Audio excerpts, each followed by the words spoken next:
The flight from New York landed late in the afternoon, and by the time Lena had picked up her luggage and rented a car, the Oregon sky had turned a pale orange. Her hometown, nestled between pine-draped hills and faded streets, hadn't changed much since she last drove through it. Time moved slower here. Or perhaps it just stood still. As she turned onto Maple Avenue, where her family's two-story house still sat with the same blue shutters and overgrown rose bushes, a strange mixture of nostalgia and anxiety twisted in her chest. She parked in the driveway and took a moment before stepping out. The porch light had just flickered on, casting a soft yellow glow over the peeling paint and familiar wooden swing that creaked slightly in the breeze. With her hand on the door handle, Lena paused. Her fingers trembled slightly, not from the chill in the air, but from the weight of 4 years of silence. She rang the doorbell and waited. Footsteps approached slowly from inside. The door opened to reveal her mother first. Marie Thompson looked older than Lena remembered. Fine lines had deepened around her eyes, and there was a tiredness about her that hadn't been there before. But her smile was genuine, though brief, and her arms wrapped around Lena in a quick hug that was warm but tense. The man who appeared behind her mother stood tall and straight-backed as ever. Frank Thompson's hair had grayed further, and his eyes were sharp beneath heavy brows. He gave Lena a stiff nod instead of a greeting. No words were exchanged as he stepped aside to let her in. Inside, the house smelled exactly the same: cinnamon, floor polish, and something else she couldn't place. Maybe the past. The living room hadn't changed. Same floral couch, same outdated curtains, and the same dusty photograph of the family above the fireplace. Her father sat in his chair, flipping through a newspaper that looked more like a prop than something he actually intended to read. Dinner was already set on the table. Roast chicken, mashed potatoes, green beans. Her mother served plates quietly, occasionally asking brief, safe questions about Lena's flight or work. Her father remained mostly silent, only responding with short hums or uninterested grunts. The air was heavy with things unsaid. Lena answered politely but kept her guard up. The awkwardness was expected, but it still stung. The only person missing was Eli. She waited until after dinner to ask. Her mother looked down at her plate and mentioned he was working late. Said he'd stop by later in the week. The tone she used made it clear not to push further. Her father stood and left the table shortly after that, muttering something about paperwork. Lena offered to help with dishes, but her mother waved her off and told her to rest. Her old bedroom upstairs hadn't changed. The pale yellow walls still held faded posters from high school, and her bookshelf was filled with dusty novels she used to obsess over. The bed was neatly made, probably in preparation for her arrival, and her childhood stuffed bear sat on the pillow as if it had been waiting for her. She sat on the bed and looked around, feeling like she had stepped into a memory instead of a real place. Everything looked the same, yet she felt like a stranger in it. Restless, she wandered the hallway, pausing at the door of her brother's old room. It was closed, but she didn't open it. Instead, she went downstairs to the kitchen, where her mother had finished cleaning and gone to bed. The house was quiet. The grandfather clock in the hallway ticked steadily. Lena poured herself a glass of water and leaned against the counter. That was when she noticed a corner of paper sticking out from the kitchen drawer. It wasn't unusual. Her mother kept bills and notes all over the place. Curious, she opened the drawer wider. Among various papers and clipped coupons was an envelope. Ivory in color, thick and expensive-looking. It wasn't addressed to anyone, but something about it felt deliberate. She pulled it out. Inside was a formal wedding invitation. Elegant script. Dark blue ink. Eli Thompson and Natalie Clark. Lena froze. Her brother was getting married, and no one had told her. The date was 2 weeks away. The location was a vineyard outside town. It was beautiful, professional, and completely secret. She reread the invitation, making sure she wasn't imagining it. No mistake. It was real. She placed the invitation back carefully, trying not to let her hands shake. Why would they hide this from her? Eli hadn't called, texted, or hinted at anything. Not even a mention. And now this, an entire wedding being planned without her knowledge. It wasn't just hurt that settled in her chest, it was suspicion. Something about this didn't feel right. It wasn't like Eli to keep something this big from her, no matter how distant they'd become. She returned to her room, lying awake in bed, the envelope burned into her mind. The silence of the house wrapped around her like a blanket soaked in cold water. For hours, she stared at the ceiling, going over every possible reason her family might have for keeping this secret. Maybe it was about her. Maybe they thought she'd cause a scene. Or maybe they simply didn't want her there. Her father's words from years ago echoed in her head, about loyalty, about family, about shame. She had made choices back then, and maybe this was their way of returning the favor. But none of it explained why Eli had stayed silent. They had been so close once, like twins born years apart. She had helped him with homework, watched movies with him until they fell asleep on the couch, and defended him when he got into trouble. She tried calling him. The line rang, then cut to voicemail. She didn't leave a message. Instead, she stared at her phone and waited, hoping it might light up with a call or a text. But it didn't. In the stillness of her room, surrounded by reminders of a time when her family had felt whole, Lena realized something. This visit wasn't going to be about reconciliation. It was going to be about uncovering a truth they had all decided to keep from her. And no matter how painful it would be, she was going to find out what it was. The morning sun filtered through the sheer curtains, casting a soft golden light over Lena's old room. She had barely slept. Her eyes felt heavy, but her mind was still wide awake, replaying the moment she found the wedding invitation in the kitchen drawer. Every time she closed her eyes, the elegant cursive on the card reappeared in her head like a haunting refrain. She got up and went downstairs, trying not to make noise. The house was quiet. Her mother was already in the garden, watering the plants. Her father's car was gone, likely already at his office or the golf club where he spent more time now. Lena entered the kitchen, pretending to look for coffee. She found the invitation again, right where she had left it, half hidden beneath old takeout menus. Her fingers brushed the edge of the envelope, debating whether to take it or leave it where it was. She put it back. Her mother came in from the back door with dirt on her gloves and a distant smile. Lena watched her carefully, waiting for the right moment. She finally spoke, asking why no one had told her about Eli's wedding. Her mother paused, then began removing her gloves slowly. She said it wasn't her decision. That it was complicated. That Eli and their father didn't want things to get messy. She avoided looking Lena in the eyes. Lena asked if it was because of what happened years ago, the article she published about the local company involved in tax fraud. The company where her father had been a silent investor. Her mother didn't answer directly. She just asked Lena not to bring it up again.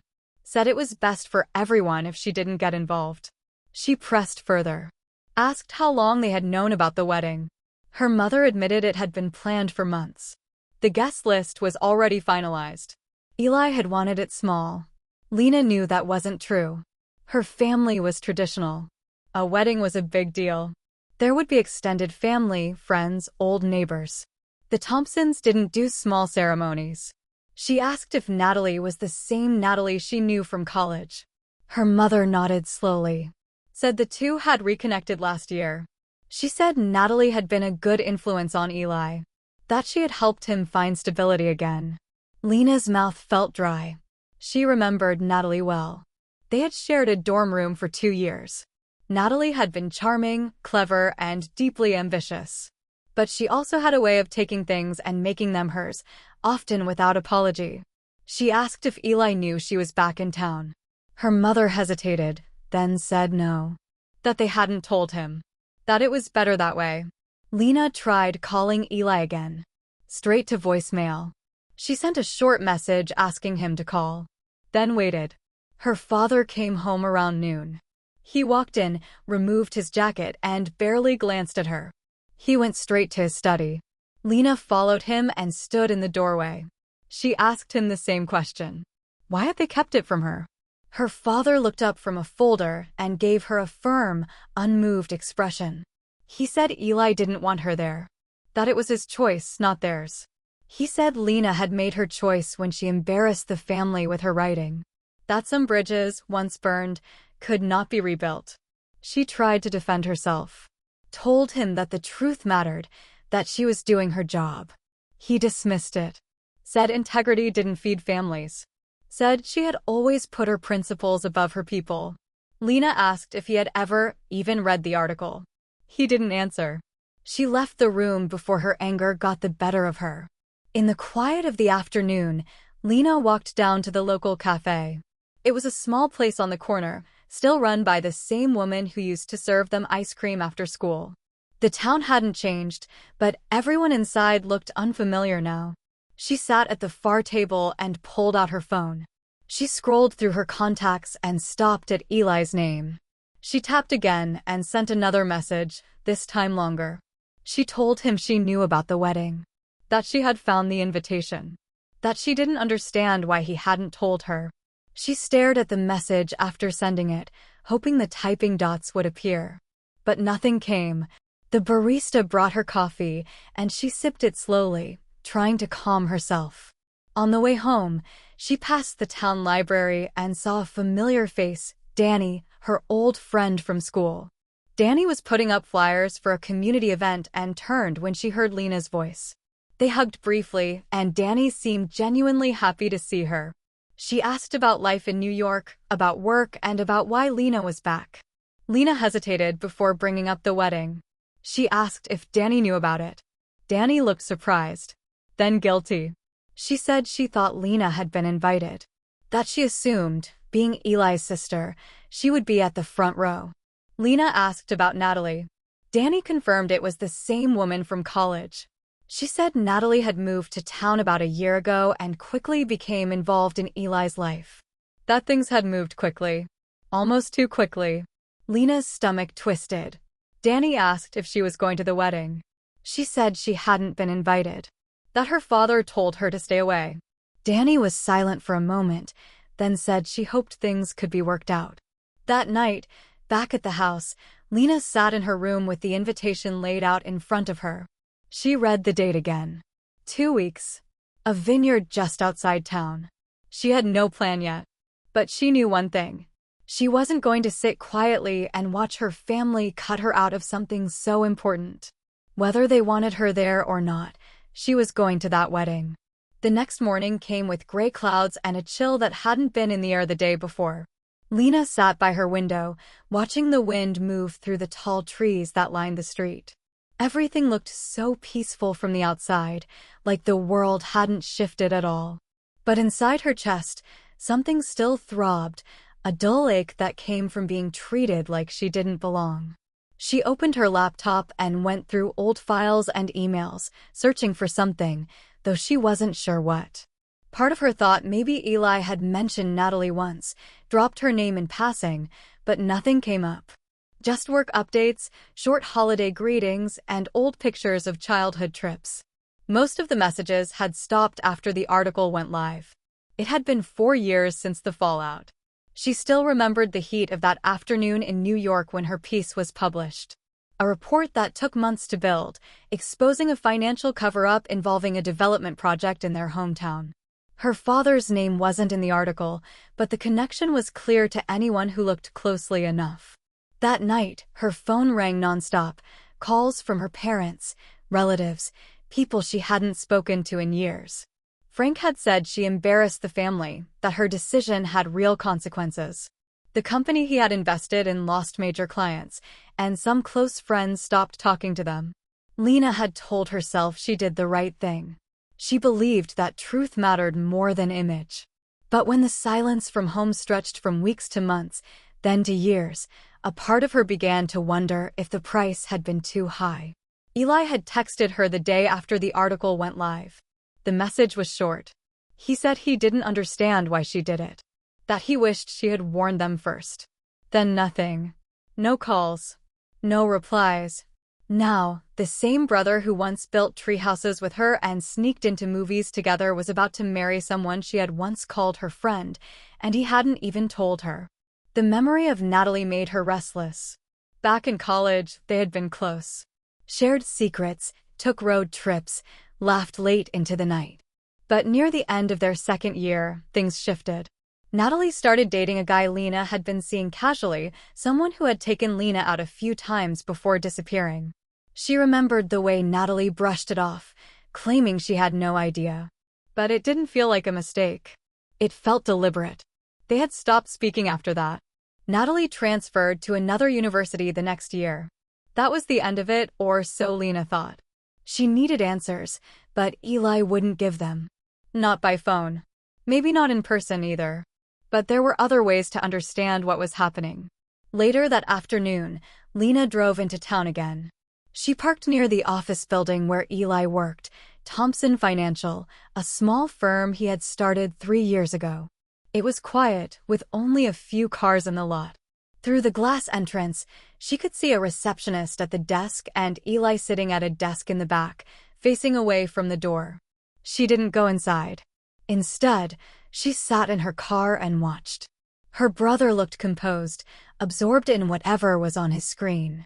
He wore a navy suit and a calm expression, but there was something about the way he tapped his pen on the desk, a small twitch in his movements, that made her wonder if he was nervous. A few minutes later, a woman entered the office. Dark coat, high heels, sunglasses. She walked straight to the front desk, signed in, and was led to Eli's office. Lena only caught a glimpse, but the walk, the posture, even the hair, it was Natalie. Lena sank into her seat. She had confirmed what she already knew. She waited another hour, long after Natalie had left. Then she drove to the public records office near City Hall. It didn't take long to find Natalie Clark's name on several documents. Change of address. Business license filings. A few court documents, mostly minor issues, small disputes in another state. Then something else caught her attention. A real estate venture that had collapsed 2 years ago in California. Natalie's name was listed as part of the founding team.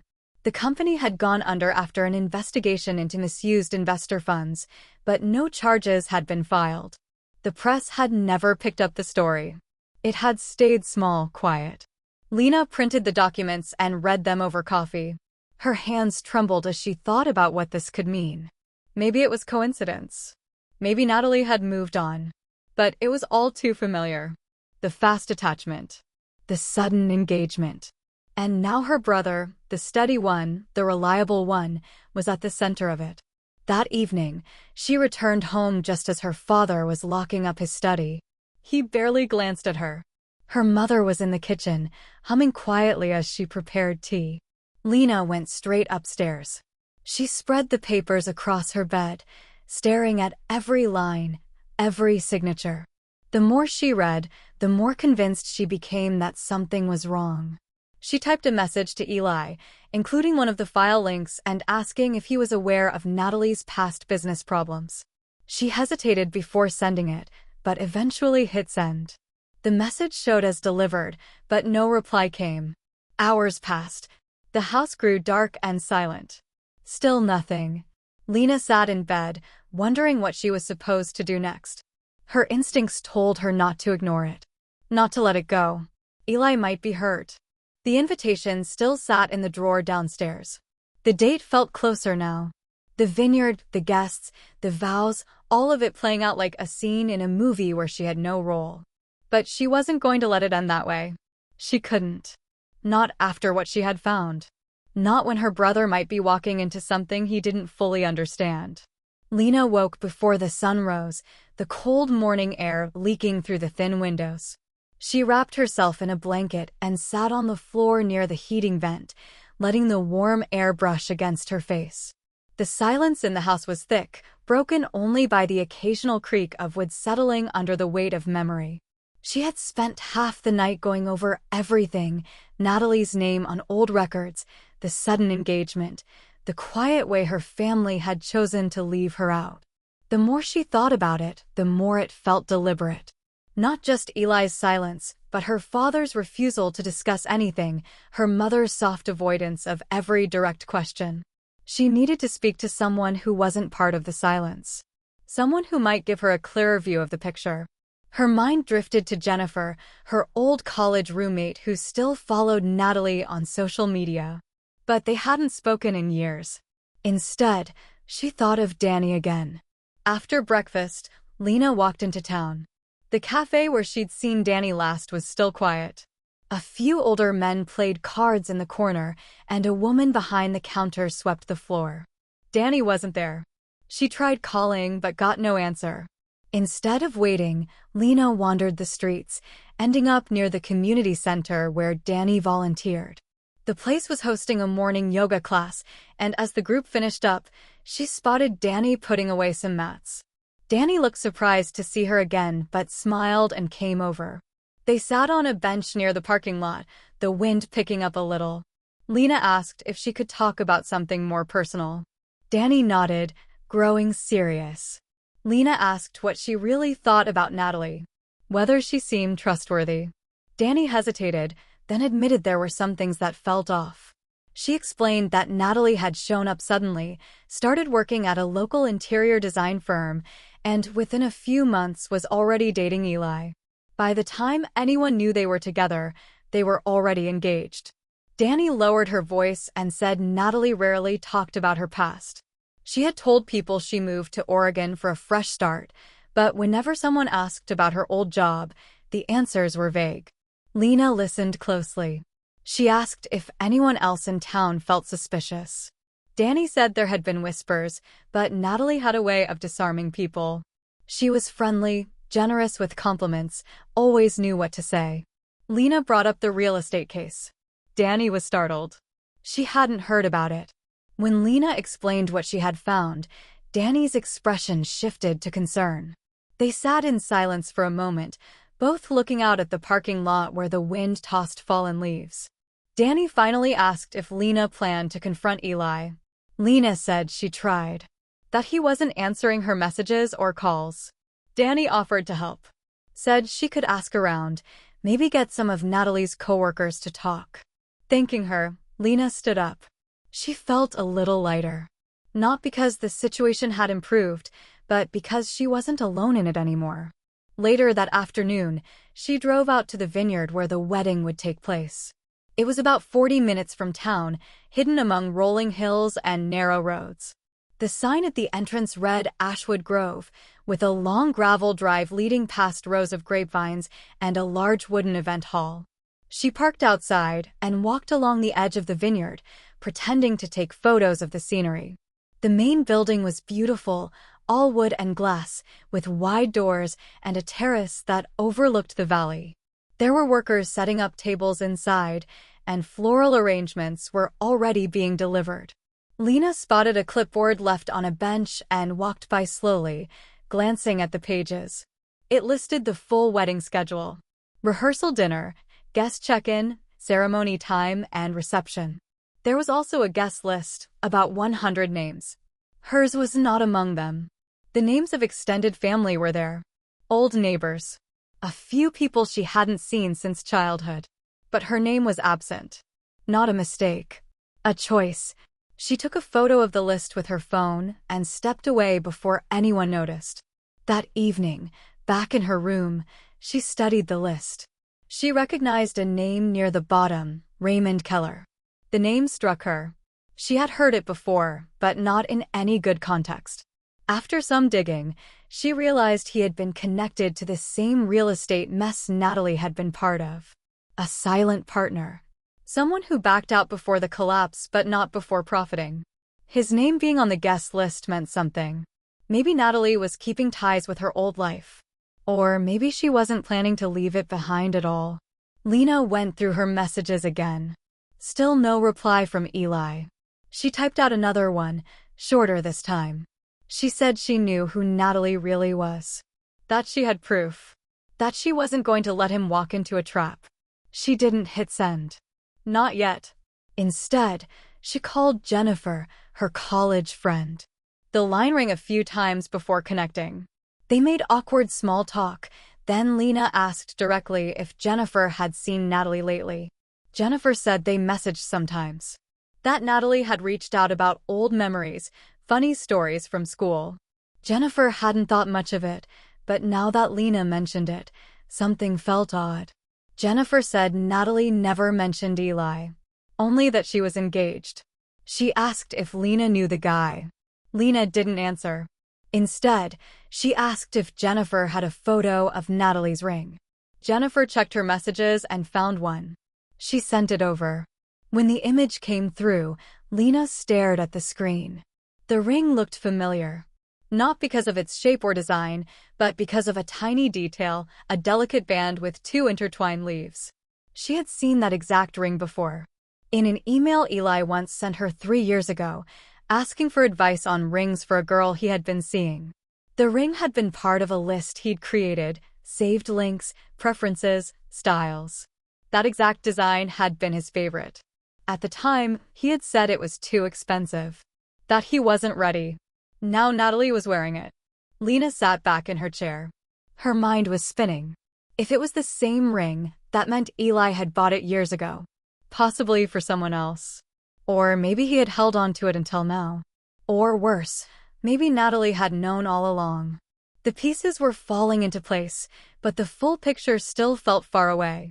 She saved the photo and turned off her phone for the night. The house around her had gone still. She lay in bed, staring at the ceiling. There was too much she didn't know. But one thing was certain. Natalie was not who she seemed. And if no one else would stop this, Lena would have to do it herself. The following morning, Lena woke with a start, her mind already racing. She had slept restlessly, dreams turning over the same handful of faces, Eli's expression unreadable, Natalie's smile stretched too wide, her father's voice telling her again and again to stay away. The weight of the silence had grown heavier. Still, no response from Eli. Nothing but the echo of her own words bouncing back at her. She got dressed and left the house early. Her parents were still asleep, or at least pretending to be. The hallway creaked under her steps, the same way it had when she used to sneak out during high school. This time, though, she wasn't leaving to escape. She was leaving to find something. Downtown was just waking up when she parked on the main street. The bakery was opening, the bookstore lights were on, and the florist was setting out fresh buckets of lilies and daisies. Lena crossed the street and turned down a side alley where she remembered a small printing shop, one of the few places in town that kept public records and event programs for hire. A handwritten sign on the door read, "Back at 10, so she kept walking. She ended up near the old park, where she and Eli used to ride bikes and collect pine cones. The bench they had carved their initials into was still there, now worn with time and covered in lichen. Sitting there, she pulled out her phone and scrolled back through photos of Natalie, zooming in on her expressions. In every shot, Natalie looked flawless, her features perfectly arranged, her posture refined. But there was always something just beneath the surface, a tightness around her eyes, a smile that never quite reached her cheeks. Lena remembered how Natalie had been in college. Charming, yes. Always knew what to say, yes. But behind that, she had a competitive streak. She needed to win, even if no one else was playing. She could turn conversations, steer attention, make others feel small without ever raising her voice. At the time, it had been subtle. Almost admirable. Now, Lena wondered what that drive had turned into after years of practice. She called Danny again, and this time, she answered. They agreed to meet at a diner just outside town. Lena drove there quickly, her thoughts pressing forward with each mile. Inside, Danny was already at a booth by the window, a mug of coffee in front of her. Lena slid into the seat and showed her the photo of the ring Natalie wore. Danny stared at it for a moment, then nodded slowly. She recognized the design. A local jeweler just outside Portland specialized in it. Said Natalie claimed it had been in her family for generations. Lena sat back. The lie wasn't just unnecessary, it was specific, intentional. Natalie didn't just avoid the truth. She built a better version and repeated it until no one questioned it.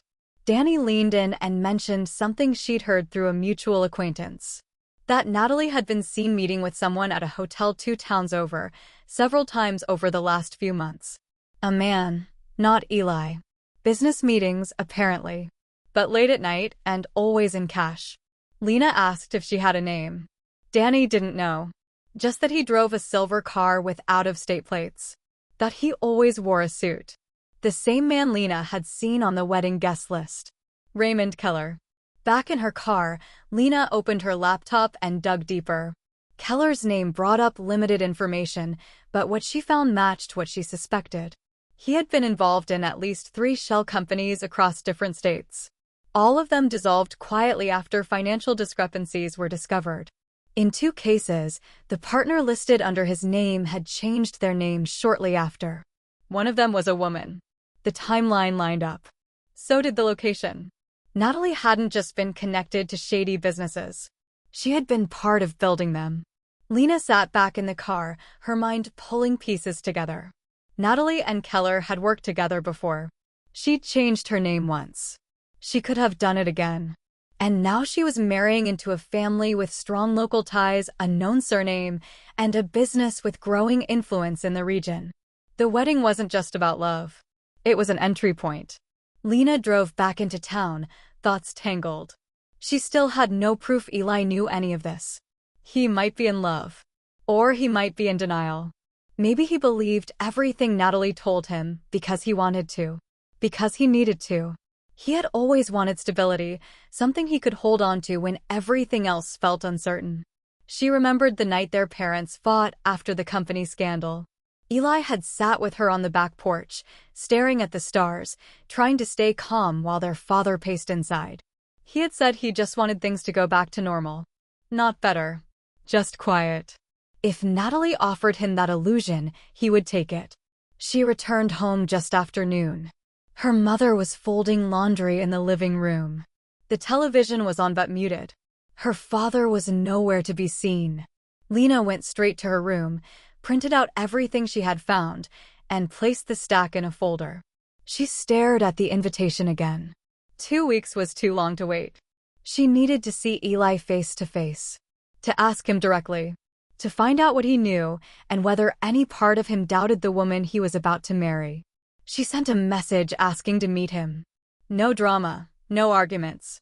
Just a talk. A few hours later, her phone lit up. The reply was brief. He said he'd meet her at the lake tomorrow morning. Lena put the phone down and stared at the ceiling. Her heart thudded hard against her ribs. She had one chance to say what needed to be said. And whatever happened next would depend on whether her brother still trusted her at all. The lake was quiet when Lena arrived, its surface still and reflective under the early morning light. Mist hovered just above the water, blurring the edges where the lake met the forest. She parked her car at the small gravel lot and followed the narrow trail down to the dock. The boards creaked beneath her steps, and every sound felt louder in the stillness. Eli was already there, sitting at the edge of the dock with his legs dangling over the water. He didn't turn when he heard her approach. His posture was calm, but there was tension in the way his shoulders stayed stiff and his hands rested too carefully on his knees. Lena sat down a few feet away. Neither of them spoke at first. The quiet between them wasn't hostile, but it wasn't peaceful either. It was the kind of quiet that held years of unspoken words. Eventually, Eli asked why she had come home. Lena said she had been planning to visit anyway.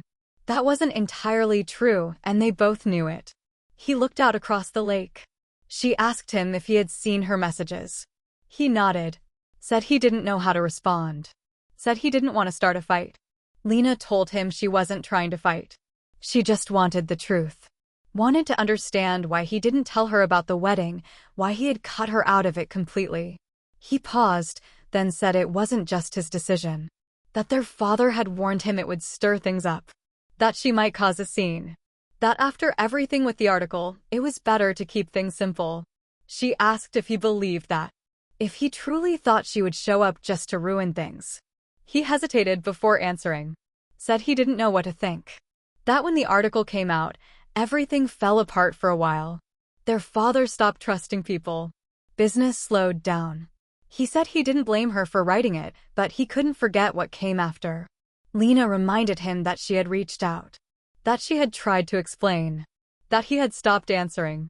He looked down at the water, then admitted that he had felt torn.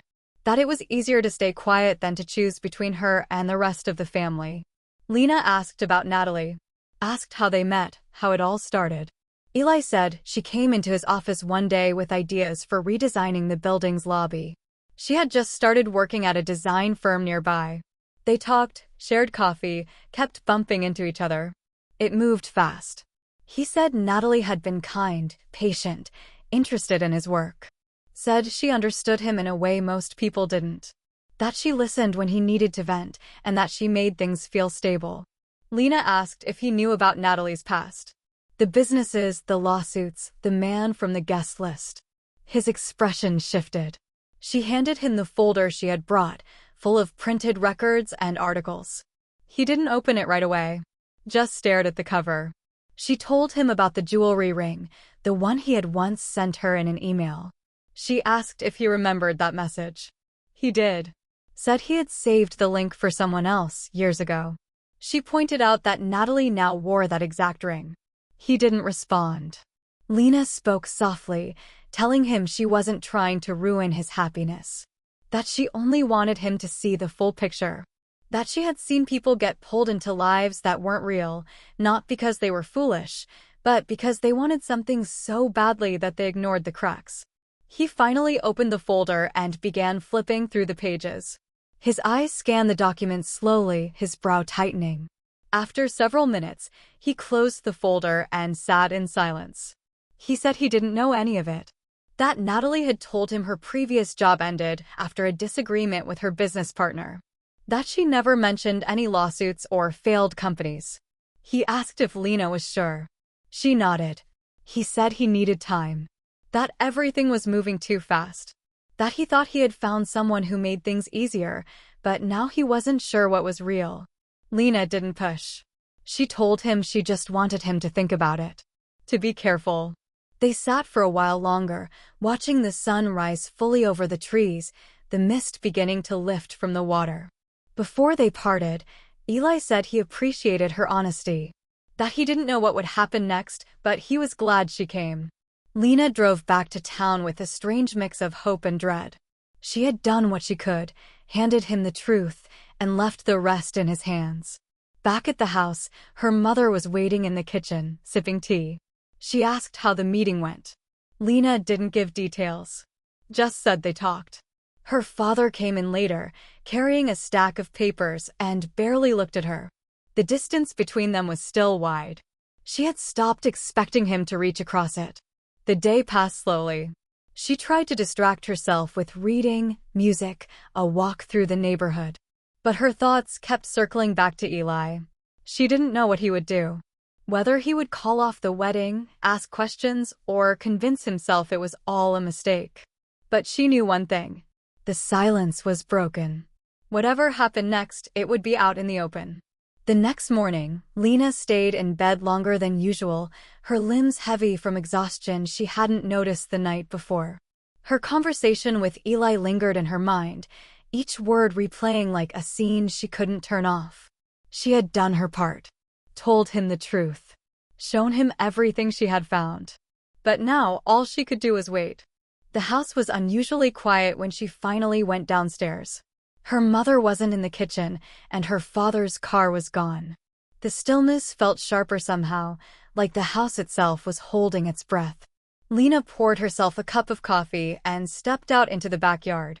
The air was cool, the ground still wet from last night's rain. She sat on the porch steps, staring out at the garden. Her father had once spent weekends out here, trimming hedges and fixing fences. That had changed after the scandal. He became more withdrawn, more focused on appearances than connection. She had thought time might soften him, but it hadn't. Lena's phone buzzed in her pocket.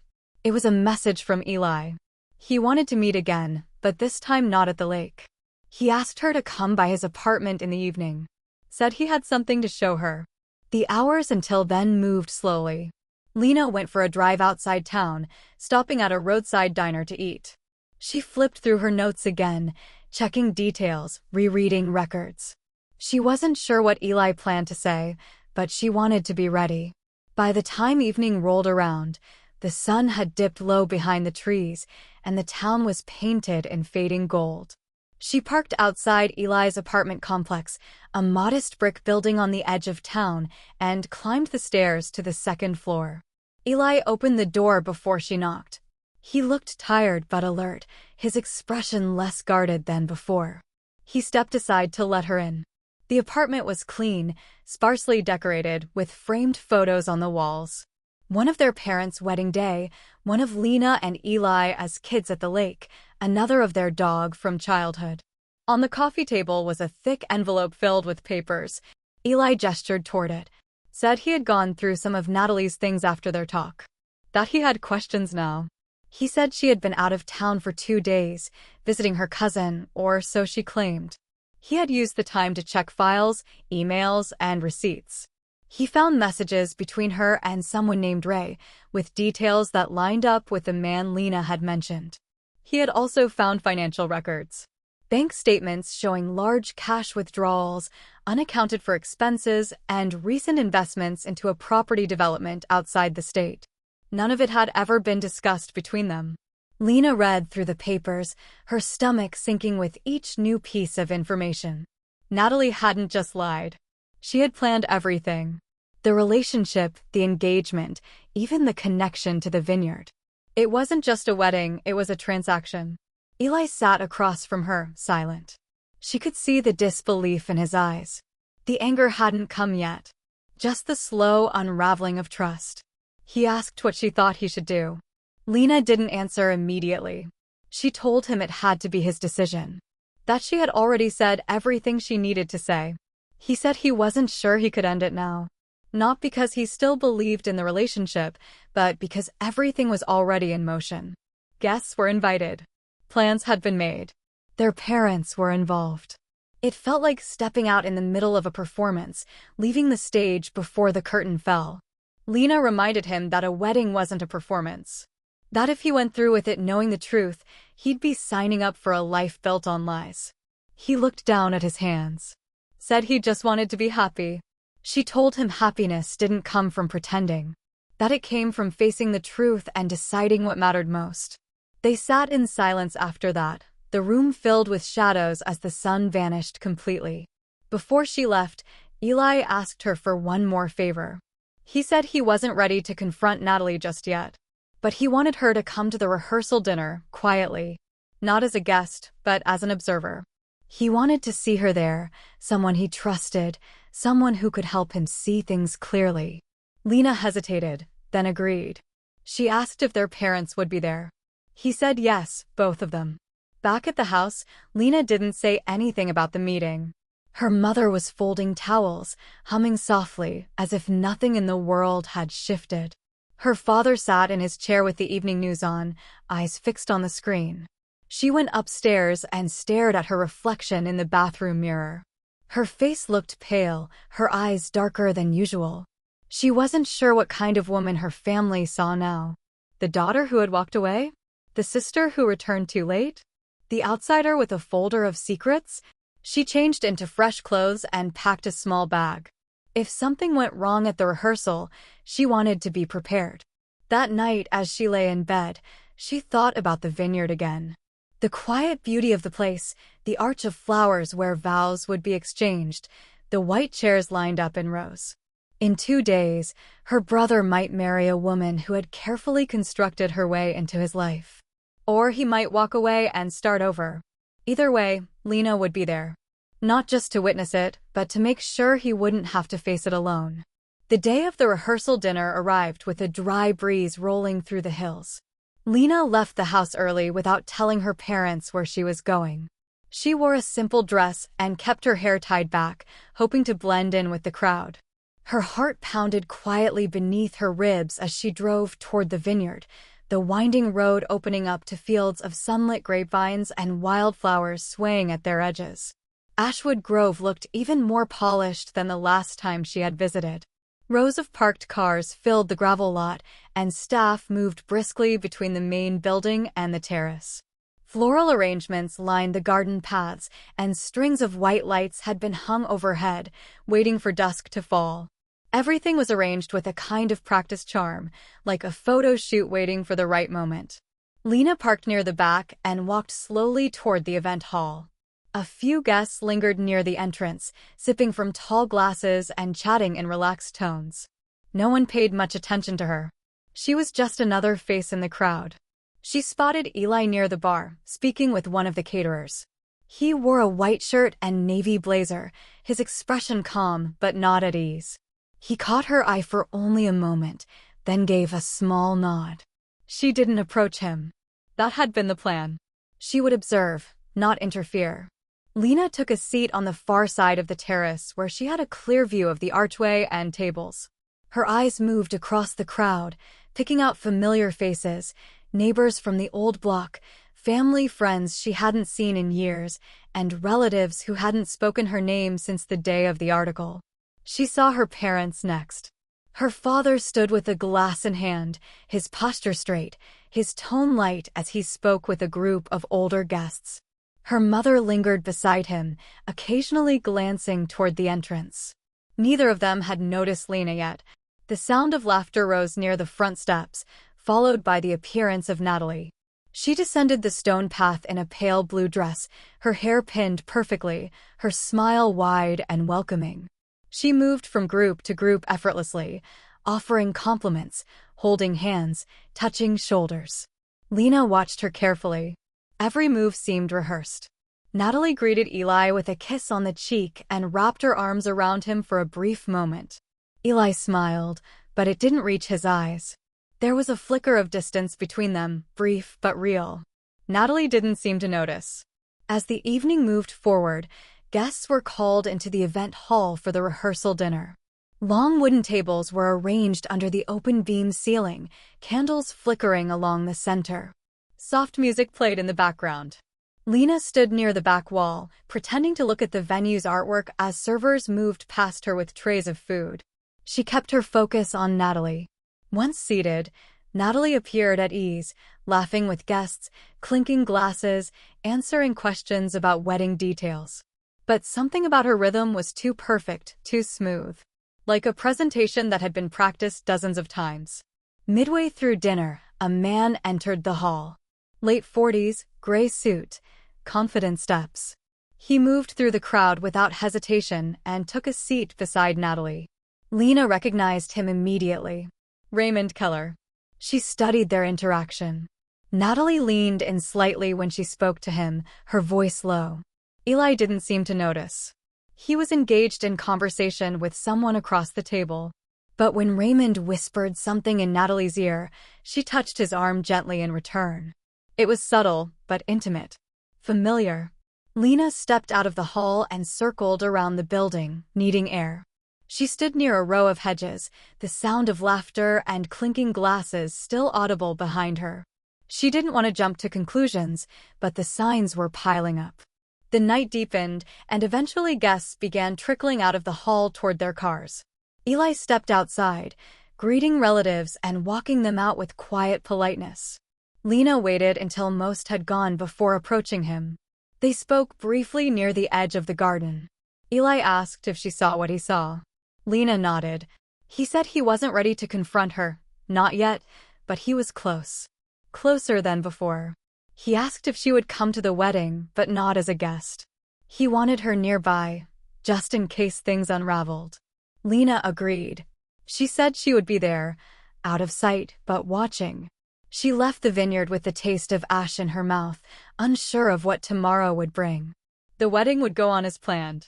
The guests would arrive, the flowers would bloom, and the music would play. But underneath all of it, something was about to give. Something built on lies and performance. And when it did, she would be there to see it. Morning came without color. A thin layer of clouds dulled the sky, softening the sunlight and casting a pale hue over the vineyard. Lena parked far from the main entrance, dressed in dark jeans and a plain blouse, her long hair tucked beneath a wide hat. She blended in easily with the staff and vendors moving briskly through final preparations. She stayed close to the shadows, out of the direct line of guests beginning to arrive. White chairs were perfectly aligned in the garden, each one draped with a sheer ribbon. The arch at the end of the aisle stood tall, adorned with white lilies and pale roses.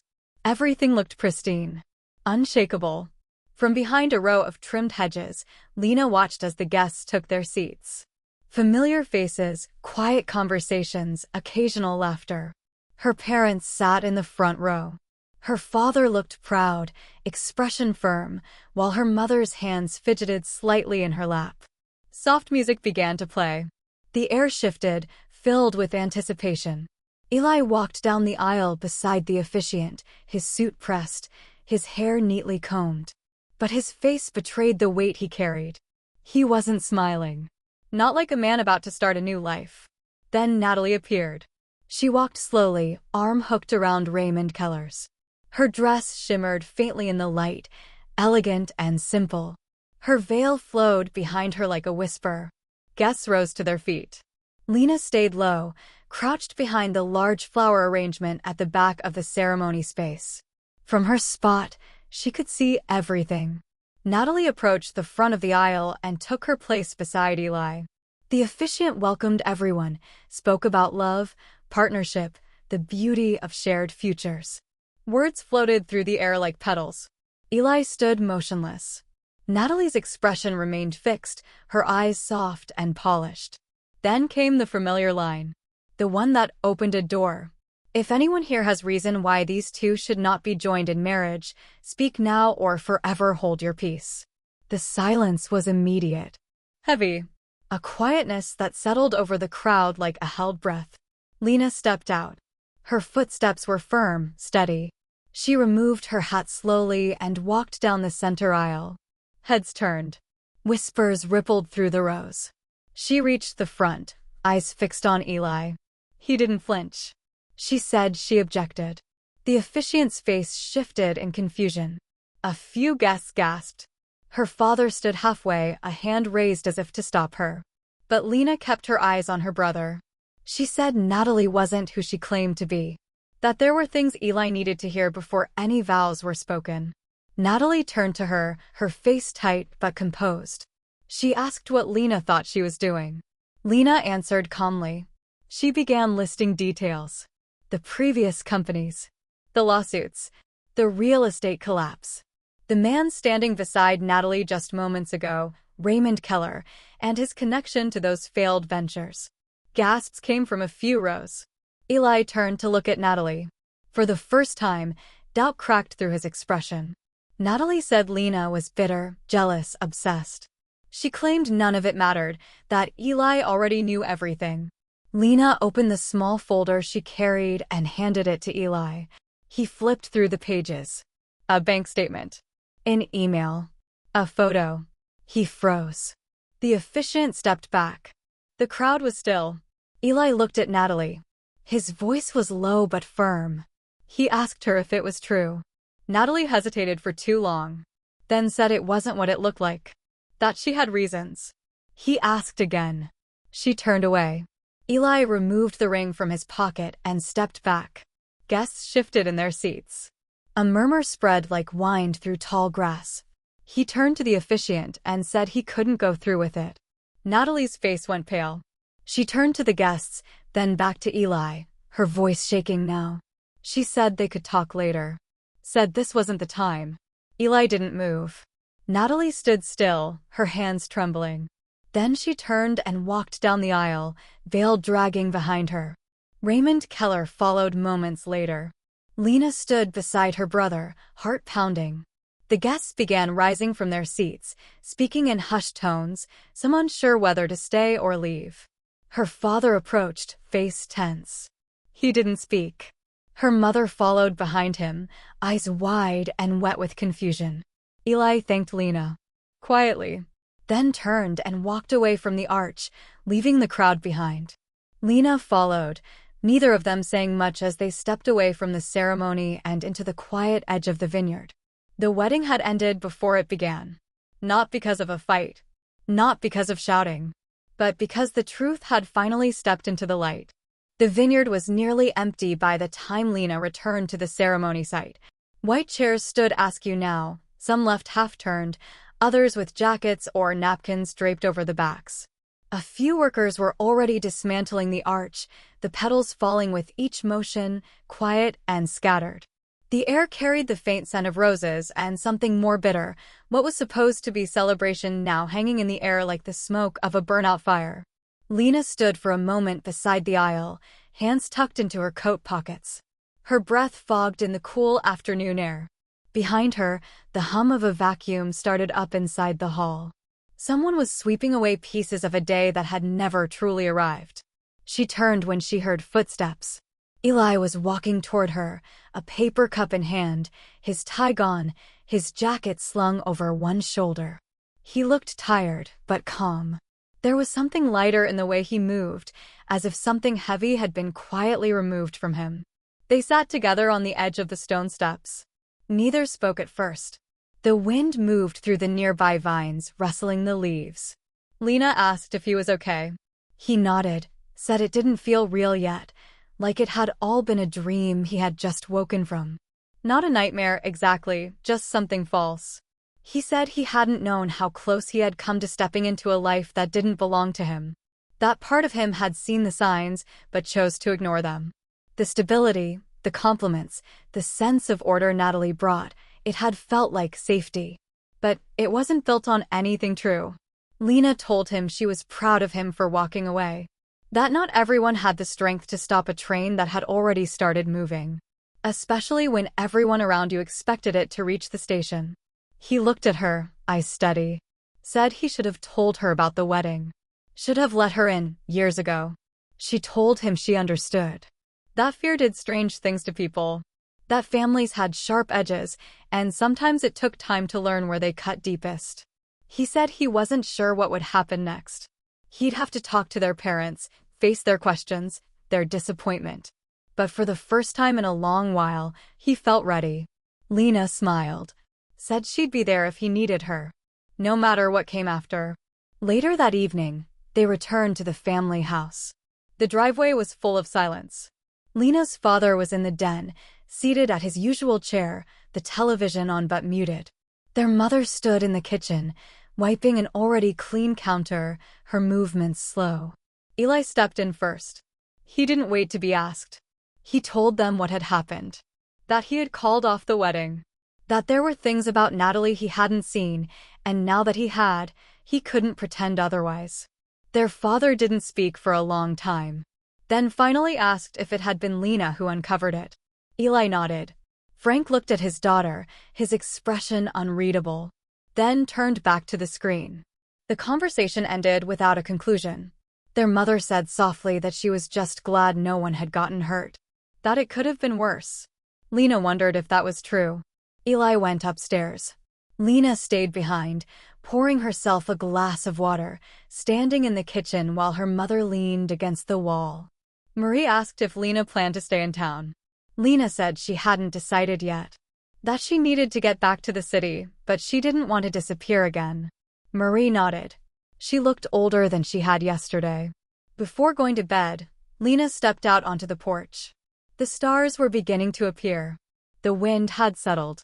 Everything felt paused, as if the town itself was holding its breath for what came next. A few days later, Lena packed her things. She hugged her mother at the door, received a longer one than expected. Her father stayed in his chair, offering a brief nod. It was more than she'd thought she'd get. Eli carried her bag to the car. Said he might visit New York in a month or two. Maybe longer. He was thinking about starting over somewhere new. Not to run, but to rebuild. She told him he didn't need a plan right away. That it was okay to sit still for a while and just let things be quiet. The drive back to the city was long but peaceful. No calls, no emails. Just the sound of the road and her own thoughts finally slowing down. A week after she returned to New York, she received a letter. No return address, but she knew the handwriting. It was from Natalie. Inside was a single page. No excuses, no anger. Just a brief sentence. I'm sorry for the hurt I caused. I never expected to get caught, and I never expected to care. But I did. Lena folded the letter and placed it in the back of a drawer. Time moved on. The leaves turned, the air cooled further, and the city returned to its noise and rhythm. But something in her had shifted. She had gone back, not for revenge, not to prove anything but to protect someone she loved. In doing so, she had found herself again. Not just the version who wrote articles or chased stories, but the sister who still cared, even after years of silence. And that was enough for now.